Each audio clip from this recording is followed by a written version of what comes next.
Hey everybody, and welcome back to First Chapter Fridays. This week we're going to be reading Legend by Marie Lu. Now, Marie Lu is an author I've read before. I have not, however, read this series. However, I think this series is more popular than the other book I've read. The other book she has is called The Young Elites, which was really, really good. But this one, I'm going to tell you what it's about, is a different series.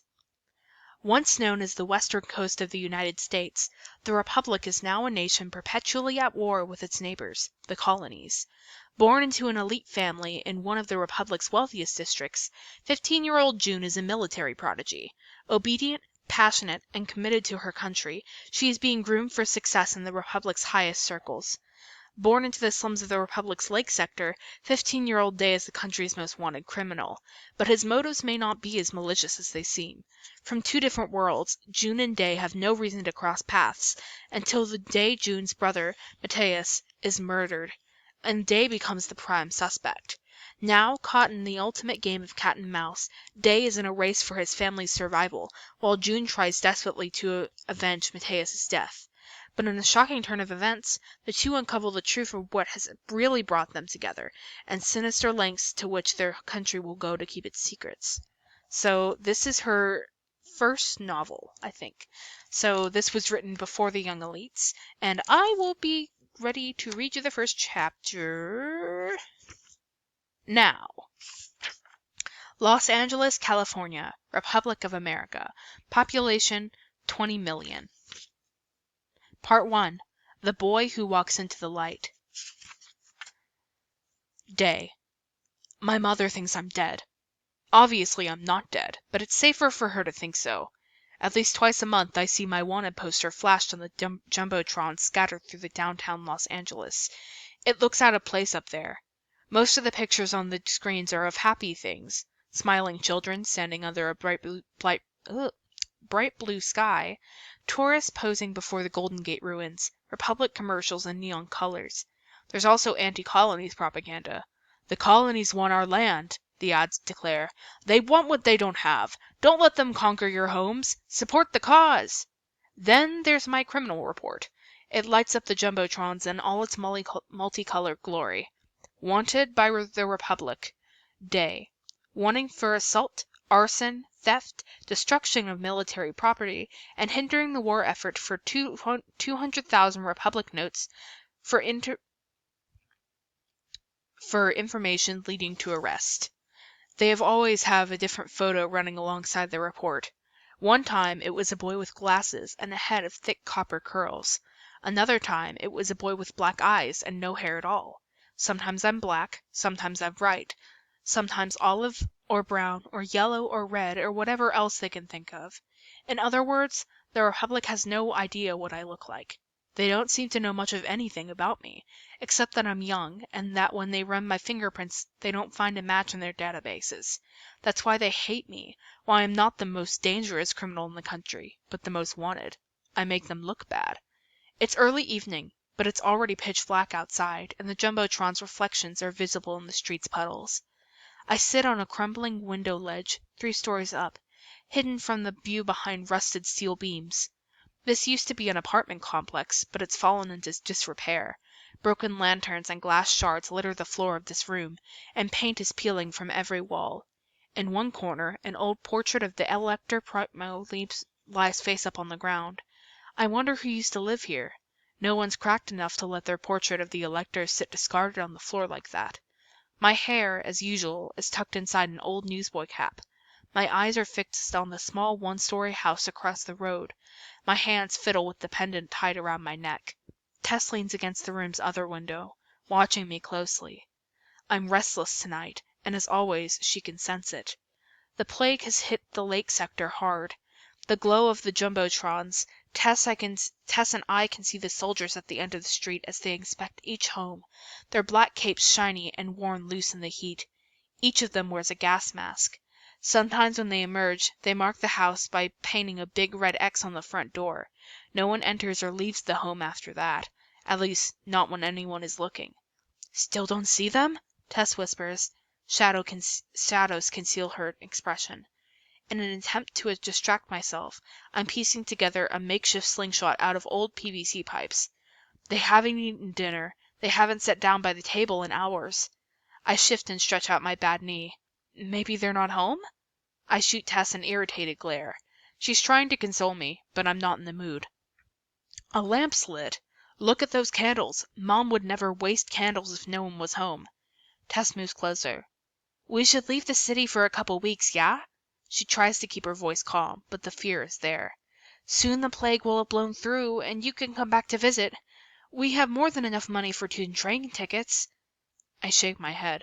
1 night a week, remember? Just let me check up on them 1 night a week. Yeah, you've been coming here every night this week. I just want to make sure they're okay. What if you get sick? I'll take my chances. And you didn't have to come with me. You could have waited for me back in Alta. Tess shrugs. Somebody has to keep an eye on you. 2 years younger than me, although sometimes she sounds old enough to be my caretaker. We look on in silence as the soldiers draw closer to my family's house. Every time they stop at a home, one soldier pounds on the door while a second stands next to him with his gun drawn. If no one opens the door within 10 seconds, the first soldier kicks it in. I can't see them once they rush inside, but I know the drill. The soldier will draw a blood sample from each family member, then plug it into a handheld reader and check for the plague. The whole process takes 10 minutes. I count the houses between where the soldiers are now and where my family lives. I'll have to wait another hour before I know their fate. A shriek echoes from the other end of the street. My eyes dart towards the sound and my hand whips to the knife sheathed at my belt. Tess sucks in her breath. It's a plague victim. She must have been deteriorating for months because her skin is cracked and bleeding everywhere. I find myself wondering how the soldiers could have missed this one during previous inspections. She stumbles around for a while, disoriented, then charges forward, only to trip and fall to her knees. I glance back towards the soldiers. They see her now. The soldier with the drawn weapon approaches, while the 11 others stay where they are and look on. One plague victim isn't much of a threat. The soldier lifts his gun and aims. A volley of sparks engulfs the infected woman. She collapses, then goes still. The soldier rejoins his comrades. I wish we could get our hands on one of the soldiers' guns. A pretty weapon like that doesn't cost much on the market. 480 notes, less than a stove. Like all guns, it has precision, guided by magnets and electric currents, and can accurately shoot a target 3 blocks away. It's tech stolen from the colonies, Dad once said, although of course the Republic would never tell you that. Tess and I could buy 5 of them if we wanted. Over the years, we've learned to stockpile the extra money we steal and stash it away for emergencies. But the real problem with having the gun isn't the expense. It's that it's so easy to trace back to you. Every gun has a sensor on it that reports its user's hand shape, thumbprints, and location. If that didn't give me away, nothing would. So I'm left with my homemade weapons, PVC pipe slingshots, and other trinkets. They found another one, Tess says. She squints to get a better look. I look down and see the soldiers spill from another house. One of them shakes a can of spray paint and draws a giant red X on the door. I know that house. My family that lives there once had a little girl my age. My brothers and I played with her when we were younger, freeze tag and street hockey with iron pokers and crumpled paper. Tess tries to distract me by nodding at the cloth bundle near my feet. What did you bring them? I smiled, then reached down and untied the cloth. Some of the stuff we've saved up this week. It'll make for a nice celebration once they pass the inspection. I dig through the little pile of goodies inside the bundle, then hold up a used pair of goggles. I check them again to make sure there are no cracks in the glass. For John, an early birthday gift. My older brother turns 19 later this week. He works 14-hour shifts in the neighborhood plant friction stoves and always comes home rubbing his eyes from the smoke. These goggles were a lucky steal from the military supply shipment. I put them down and shuffle through the rest of the stuff. It's mostly tins of meat and potato hash I stole from an airship's cafeteria, and an old pair of shoes with intact soles. I wish I could be in the room with all of them when I deliver this stuff, but John's the only one who knows I'm alive, and he's promised not to tell Mom or Eden. Eden turns 10 in 2 weeks, which means that in 2 months he'll have to take the trial. I failed my own trial when I was 10. That's why I worried about Eden, because even though he's easily the smartest of us 3 boys, he thinks a lot like I do. When I finished my trial, I felt so sure of my answers that I didn't even bother to watch them graded. But when the admins ushered me into a corner of the trial stadium with a bunch of other kids, they stamped something on my test and stuffed me onto a train and headed downtown.